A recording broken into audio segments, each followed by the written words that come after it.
we have some good news when it comes to Joe Biden's cabinet for once. So for one, he chose Deb Haaland for Interior Secretary. This is actually important. This is great news. Just to give you a little bit of background, climate justice and indigenous rights advocates actually commended this decision to put the progressive Native American Congresswoman from New Mexico in charge of the department overseeing 500 million acres of federal land, calling the move promising for the responsible development of clean energy infrastructure and for the reversal of the fossil fuel industry's harmful legacy and extraction and pollution on land belonging to the United States public and tribal nations. Now, we've seen the Trump administration sell off public lands to private companies, specifically fossil fuel companies. We've also seen the Trump administration literally just snatch up land from various Native American tribes throughout this country. And so to see, the current Interior Secretary leave and someone progressive like Deb Haaland come in is certainly promising news. Representative Alexandria Ocasio-Cortez reacted to it by saying this is a big deal. Historic appointment, a visionary Native woman in charge of federal lands, unequivocally progressive, Green New Deal champion, exquisitely experienced. Deb Haaland, sister, you are going to do such a great job. I'm so proud of you and the movement. And the Sunrise Movement is also in favor of this, which is also fantastic. They released a statement saying Haaland is a fierce ally of our movement who has fought for renewable energy job creation in the House and was one of the first Congress members to endorse the vision of the Green New Deal. With a progressive leader at the helm, we can make real progress on stopping climate change and ensure sovereignty and dignity for all Native people and justice for all.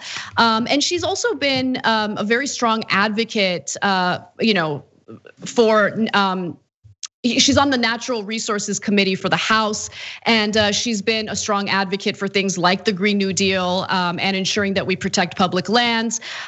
She also won the congressional race in New Mexico's 1st district in 2019. She's the one leading congressional efforts to accomplish the goals set forth by the 30 by 30 resolution to conserve at least 30% of the ocean and 30% of the land within the United States by 2030.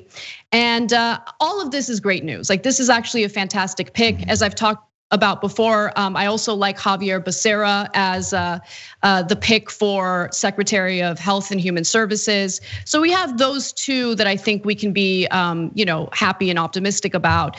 Obviously, lots of picks I did not agree with in the Biden administration, but I wanted to hear what you guys think.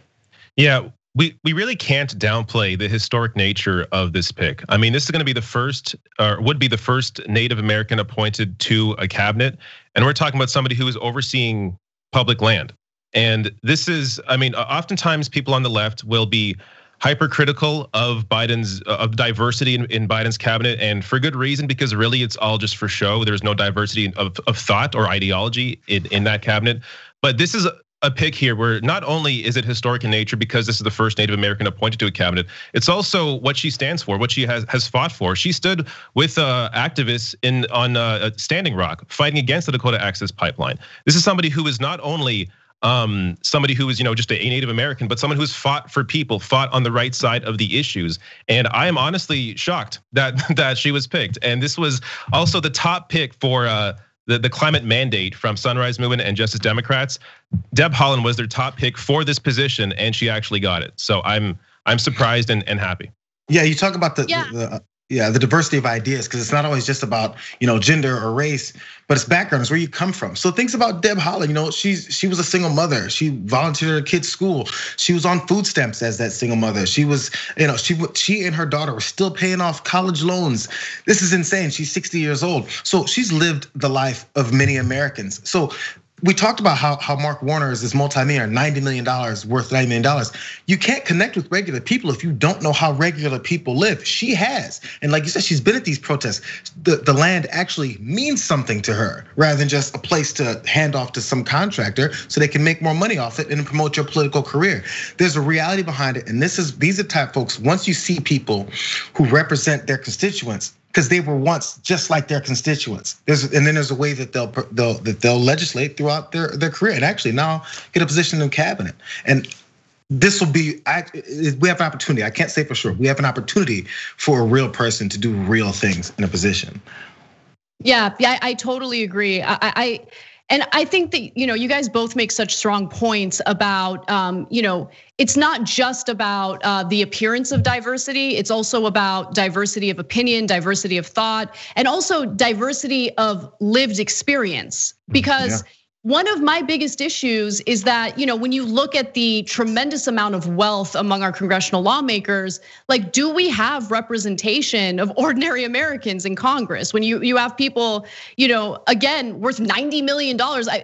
Most people are not worth $90 million, obviously. And so it does lead to a disconnect between what most Americans are dealing with on a daily basis and what their lives are like in Congress, right? So I love this. I love that she is a fighter. She's proven her chops as a fighter. And one other really positive component of this story is that it's not only unlikely, we now know for sure that Rahm Emanuel and Eric Garcetti will not be part of Joe Biden's cabinet. I am elated about that news. So I want to share some details with you because Politico reported on Rahm Emanuel recently, and a senior Democrat who's actually advising the transition told Politico the following: Rahm has former colleagues and friends who are involved and respect him, but no one's worth that sort of headache. Oof. Okay, no, it gets better. It gets so, I love it. The statement continues: Labor didn't want him at transportation. Civil rights groups didn't want him. Progressives didn't want him. There's no constituency for Rahm Emanuel at this point. Sorry. Oh, it's body blow. It shows you there's even a limit to the most beloved members of the establishment. I mean, even they have a limit, and their limit, honestly, I think was Laquan McDonald. I think that's exactly what they couldn't stomach. And there has been enough activists pushing back against Rahm Emanuel and have made this fight public enough that they can't touch him, and thank God for that. Well, and here's the blueprint potentially. We talk about progressives trying to push Biden, and even progressives like us who are like, okay, Biden's in office, now it's time to work. And like, oh, you're never gonna get to work with this guy, you're never gonna push him in any direction. I do remember when Kamala and Joe Biden were both asked about where are these progressives? I think Jake Tapper asked them, where are these progressives in your cabinet? We just got started. So they felt the pressure. You're like, okay, we got to figure something out because they do know who progressives are. They don't not know. They know who they are. They just have to start utilizing them. It is interesting though, because two issues that are incredibly important to progressives, the environment and healthcare. And so it is interesting to kind of take a step back from like the cynical lens and look at how, Biden has chosen Xavier Becerra, someone who's on the record multiple times, and it seems genuine, supporting Medicare for all. When he was in the House, he fought against tax cuts for the rich. And so Becerra as a pick to be Secretary of Health and Human Services, I think is great news. Then you have Deb Haaland as Secretary of Interior, which is fantastic news when you consider all the activism and work that she's done on climate change, fighting back against the Keystone Pipeline, as you mentioned earlier, David.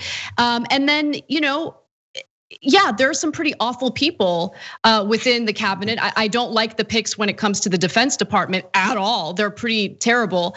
But it seems like Biden is able to feel some pressure and react to it because, yeah, people were 100% against Rahm Emanuel. I was worried that there wasn't enough backlash against Eric Garcetti, but clearly there was enough.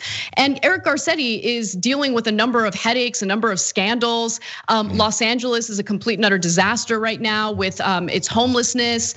So I'm glad that he has been cut out of the cabinet as well. That's overall really, really great news. And so you don't underestimate what pressure can do. And as we know, Bernie Sanders went on the record multiple times and said, no, I'm not seeing enough progressives. And maybe the pressure is working a little bit. Thanks for watching the Young Turks. Really appreciate it. Another way to show support is through YouTube memberships.